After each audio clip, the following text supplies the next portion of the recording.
নমস্কার, আপনারা দেখছেন সময় কলকাতার সময় নিউজ নিয়ে আমি পৃথা রয়েছি আপনাদের সঙ্গে। এখন চোখ রাখবো বিস্তারিত খবরে। ওবিসি কোটা বিভাজনে বৈষম্যের অভিযোগ তুলে রাজ্য জুড়ে বিক্ষোভ কর্মসূচি সংগঠিত করল বারাসাত বিজেপি ওবিসি মোর্চা। এদিন বিজেপি ওবিসি মোর্চার পক্ষ থেকে বারাসাতে জেলা শাসকের দফতরে অভিযান ও বিক্ষোভ কর্মসূচিতে ডাক দেওয়া হয়। বারাসাত হেলা বটতলা থেকে মিছিল করে বারাসাত জেলা শাসকের দফতরের সামনে সভা করে পরবর্তীতে জেলা শাসকের দফতর অভিযান করেন তারা। বিজেপির অভিযোগ, রাজ্য সরকার ওবিসি ক্যাটাগরির ক্ষেত্রে নয়া নীতির নামে অধিকাংশ হিন্দু সম্প্রদায়কে বি ক্যাটাগরিতে এবং একটি বিশেষ সম্প্রদায়কে এ ক্যাটাগরিতে অন্তর্ভুক্ত করেছে। এর ফলে বহু প্রকৃত ওবিসি পরিবার শিক্ষা, চাকরি ও বিভিন্ন সামাজিক সুবিধা থেকে বঞ্চিত হচ্ছেন। এদিনের এই বিক্ষোভ কর্মসূচি ঘিরে উত্তপ্ত হয়ে ওঠে জেলা শাসকের দফতর চত্বর।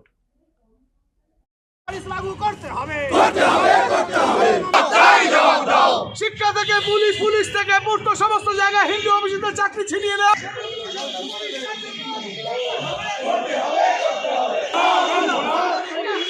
দাবি হচ্ছে মন্ডল কমিশনের সুপারিশ অনুযায়ী রাজ্য সরকারকে 27% সংরক্ষণ দিতে হবে।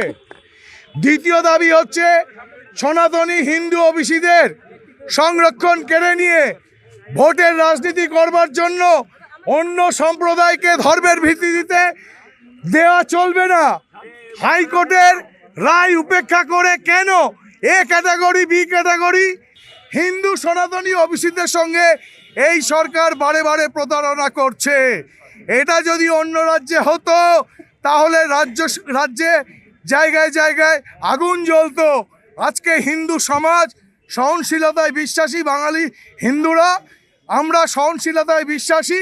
যদি ঠিকমতো এটা যদি না হয়, আগামী দিনে আমরা আরও বৃহত্তর আন্দোলন করব।